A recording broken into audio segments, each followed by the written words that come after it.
Hey everybody, how's it going? I'm finally coming back with another guitar review. I have about 3 acoustics. They're still waiting on me to review them. One of them is this Alvarez. The others are, you really can't see them very well, but my Blue Ridge back here and then my Framus Missouri. And so I wanted to kind of try to knock these out. And honestly, this is a really cool guitar. So this was actually gifted to me by an old friend of my dad's and friend of mine. Named Don Graham, who is a Vietnam War veteran and was a regular customer of mine whenever I was running K&B Music here in Paris, Texas, before the owner sadly decided to close it down so he could focus all of his energy on his family and his current job. But he gave me this guitar kind of as a thank you for playing at his church a few times, and it is such a sweet instrument. This particular one is in need of some serious attention. And I'll quickly kind of show that off. Like you can see at some point where someone stepped on it and it's been repaired. I don't know how we'll be able to tell, but the bridge is starting to lift a little bit, and the belly on this thing surpasses even my own. But all that said, it's still a great sounding and great playing instrument, and one that I fully intend to sink all the money I need into it as soon as I can to get this thing back in tip-top shape. So, this is an Alvarez, but more specifically, it is an Alvarez, what many people call a Yairi model, or I believe it would be correctly pronounced Yairi DY-52. Okay, so this is one of the sought-after kind of Japanese-made Alvarezes, which is an Alvarez really kind of in name only, because the way I understand how this worked is Katsuo Yairi would custom build guitars in Japan for the Japanese market, and Alvarez wanted to bring them to the West, and he agreed, and it was basically just his guitars, but Alvarez branded them for Western releases. So they were kind of, for all intents and purposes, semi-custom made instruments, but oftentimes at a budget price because he would save a little bit of money on the back and sides. Before I get too deep into this, I want to say, like always, this will not be a shut up and play kind of video where I just demo the guitar. This is going to be a full-length review where I really want to talk about the instrument, how I feel about it, the history of it as best I can, all the specifics, and of course I will give you some tone demonstrations, but that's not the primary function of the video. The primary function is for me to review the instrument. So if you're looking for a shut-up-and-play demonstration, skip. This is not going to be the video for you. It'll very likely be as long-winded as all of my other review videos. Okay, the next thing I want to mention is that I do have this strung with the Dario 1152 XS Foster Bronze coated strings, as I do with most of my instruments, and I'm currently going to be playing it with an Alice 96mm pick, because people always have questions on what it's strung with or what I'm playing it with. So there you go. But before we talk about the guitar, let's talk about the case that it came with. If I can set that down carefully. Because according to the guy who gave it to me, this is the case that he got it with, and presumably the original case. And I want to try to show these things off. So you can see it is, in fact, an Alvarez case, and this thing's been through some hard times. One of the latches here is actually broken off. So it's really only latched together with 3 at this point, but pretty typical acoustic hard shell case. Nothing to really write home about. It is nicer quality than something like a Roadrunner case or similar budget case. It does have an arched top on the case as well, so you could use these for an arched top acoustic fairly well. Good comfortable handle. Relatively heavy case, so presumably also a heavy-duty case.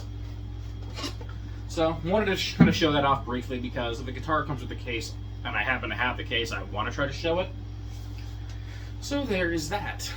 But what's far more interesting is the guitar itself. And like always, I have my notes, set aside here just so I don't forget anything. But this is a slope-shouldered Dreadnought. Now, it's not quite as extreme of a slope as like a Gibson J45 or other Gibson slope shoulder, but it is noticeably more sloped than a standard Martin style square shoulder Dreadnought. We have a top of solid Sitka spruce, and from what I was able to find, I was talking to some people who really knew their stuff about the Alvarez Yairi guitars, and what they had told me is that Katsuo Yairi tap toned all of his guitar tops and hand selected them, so you could, that way you could be, you know, guaranteed to get a quality top. And honestly, as well as this thing resonates, I think he did a pretty good job. The back and sides are beautiful on this guitar. Look at that. And the wood is what Alvarez called coral rosewood, okay, which was also known as Indonesian rosewood. So it is a laminate for the back and sides. However, Yairi, much like many Japanese guitar makers in, you know, from the 70s up through parts of the 90s, didn't use the standard lamination process that we'd see on most laminate guitars today. And I really should make a video on different kinds of laminate, because, for example, with this Ibanez artwood that, or not artwood, exotic wood that I reviewed, that's laminate zebra wood. But the way that most companies are building, including with that Ibanez laminate guitars, is the topmost and innermost layer of the wood will be the advertised wood, but then everything in between could be some kind of softer white wood or paper or HPL or whatever they felt like throwing in there. And so, despite being advertised as like a laminate mahogany or a laminate rosewood, it really isn't that. It's just, you know, more often than not, super cheap kind of beechwood or pine or something that happens to have a veneer on the inside and outside of the wood that they're claiming. The way Japanese manufacturers, including Katsuo, like to do things is they would take two pieces of wood of the same species and they would laminate them together. So what you would have is essentially what some people have taken to calling a semi-solid. So yes, this is a laminate coral rosewood, but it's one piece on the outside, one piece on the inside, laminate together. That's it. Just two pieces of wood to make up the back and the sides. So much higher quality of a laminate construction than what we would see more commonly today. The neck is a Nato neck. The fingerboard and bridge are ebony. The nut and saddle are bone. The bridge pins are actually ebony, which is really cool. And I will say I don't love this bridge design because ordinarily to fix this kind of belly, I would just put a bridge doctor on. And you can't really bridge doctor a guitar with that bridge design, so I'm gonna have to get creative on how that's gonna get fixed.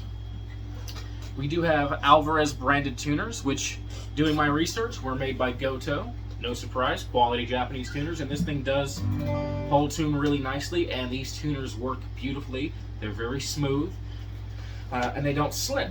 So, you know, quality tuning machines on this guitar. Overall, everything on this guitar is built really, really nicely. Despite the fact that the bridge is starting to lift a little bit, and like, not even enough for me to get this pick into at the moment, but I could easily slide some paper into that. It is lifting. I can catch it with my thumb now. The action on here has remained quite nice and quite playable.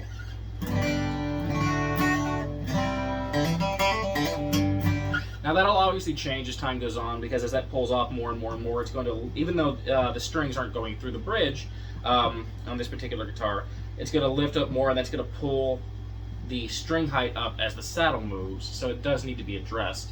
Honestly, I could re-glue the bridge myself. It's figuring out how to get this belly out that's going to be the real problem. Because again, I can't just bridge doctor this thing.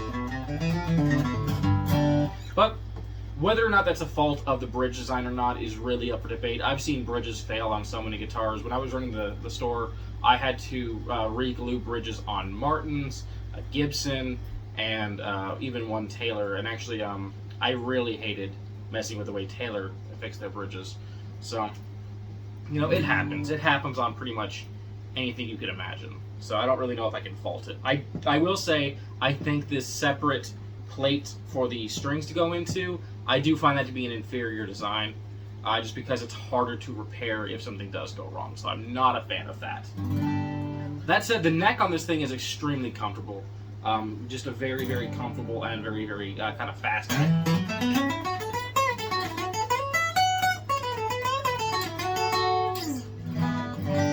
Despite the fact that I'm really just a rhythm player, it is nice to be able to go up and down the neck so smoothly, and it plays beautifully all throughout. So, am I forgetting anything on this particular guitar? Oh yeah, I should mention it's a 1 11/16 inch nut.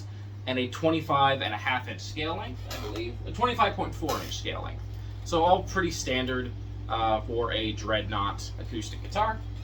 Checking over here yet again, just want to make sure that I am not forgetting anything. Oh, the neck is dual reinforced. Not entirely sure what that means, but there you go. There's a little bit of information. There are no electronics in this guitar. At one point it did have some. You could see an old acoustic electric end pin jack when someone had put electronics in here, but they ripped the electronics out and just left the jack as a end pin, which is fine. Eventually I probably would put some electronics in here just so I can gig with this, because it is such a great playing and great sounding guitar. So let me go ahead and shut up and play a little bit to give you all some tone demo. So I'll scoot this chair up. And y'all already heard my kind of bluegrass thing that everyone knows from the acoustic letter and Alamo Music in the beginning. So let's see here.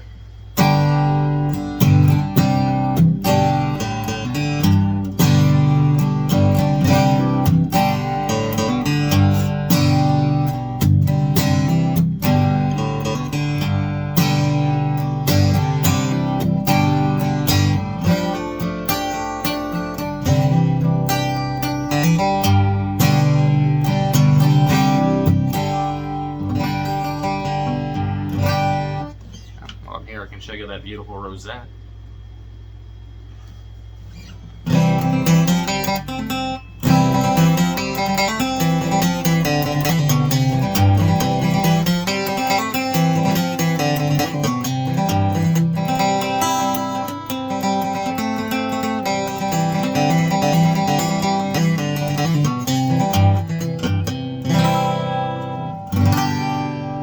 I love the way this thing sounds. So put this thing down, do some finger picking.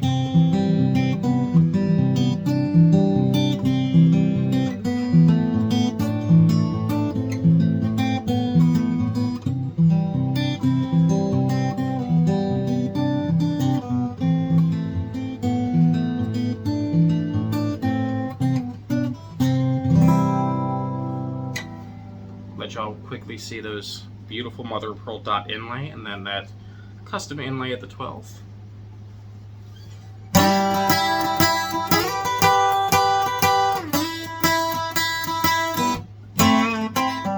Oop, screwing that all up.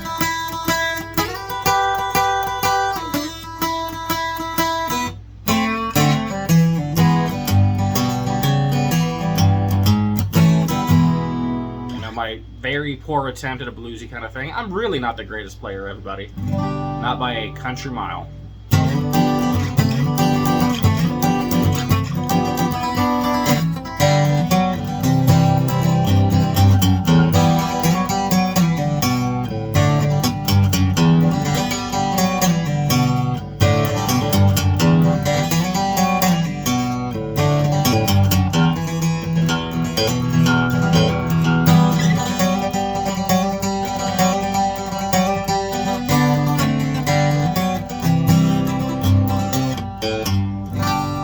So yeah, I'm screwing everything up. Like I said, I'm really not the greatest guitar player, but I wanted to try to show this thing off. So let's see.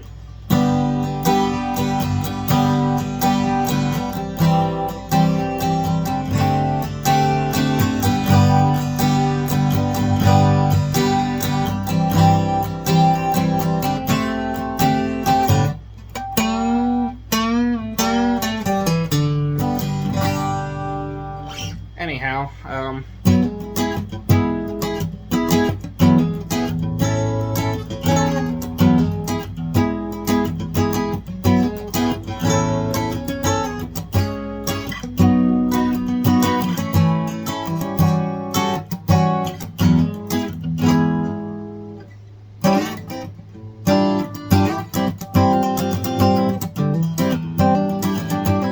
yeah, it does play really nicely.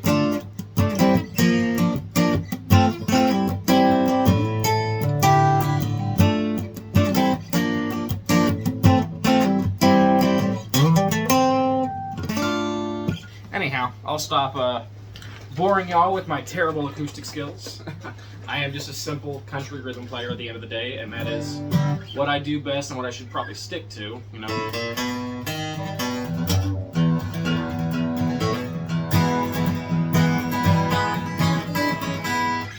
that kind of stuff. But anyways, yeah, there's my quick tone demo of this thing. Made in Japan, obviously, just a great acoustic guitar, one that I'm very happy to have. Does it sound as good as a Martin D28? I don't think so. I've gotten a chance to play quite a great many very high-end, very nice, expensive acoustic guitars. Of course, tone is purely subjective. You may hear this and you may love the sound of it more. Me personally, I really enjoy the sound of this, but it has a noticeably different sound to me than other Spruce top, Rosewood back and sides instruments. It's kind of its own thing, and that may be because the Coral Rosewood has different tonal qualities. I really don't like getting into big tone wood discussions on what this wood is supposed to do for the tone compared to this wood, because I often find that that is dependent on manufacturer to manufacturer, and it's not really correct to put that kind of blanket statement on. Plus, when you start talking about things like that, you begin to kind of artificially color the listener's perspective on what they think they should be hearing. So, you know, what do you think the guitar sounds like? What do you think of the highs, the mids, the lows?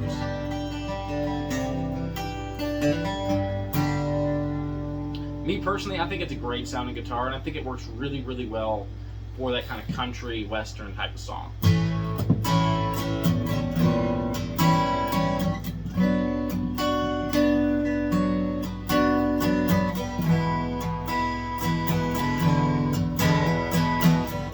That's what I love using it for, you know?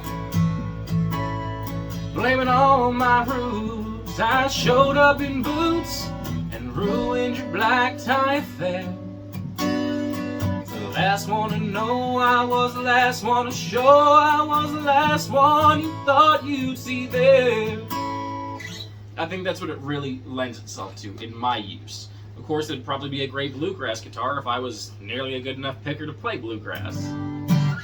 But all in all, I love this thing. It's, you know, got sentimental value. It's got a great tone. It's got a great feel.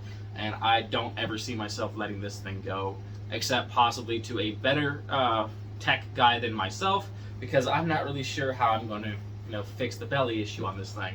So it'll be probably temporarily in someone else's hands while it's fixed, but it'll come right back to me, and it may even become a family heirloom, because it really is just that nice of an acoustic guitar. The price on these things, they seem to sell for about $700 to $1,000 whenever you do see them, and honestly, it's extremely worth it at that price. The only other note I have here is on the bracing, and that is that apparently it is a parabolic voiced bracing, which I have no idea what that means. I really should have researched it. But I do know that I love the sound of this thing.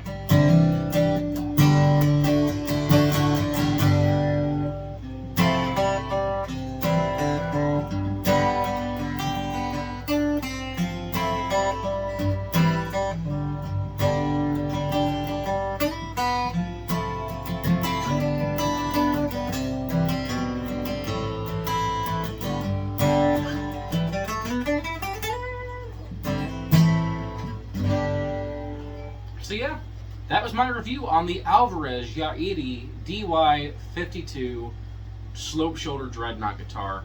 Absolutely stunning guitar. I mean, seriously, look at those. Look at that back. But anyways, yeah, love this thing. It's a great instrument. It's one that I'm very happy to have, and I can't wait to get this thing back in you know, proper condition, so that way it might even sound better than it does right now.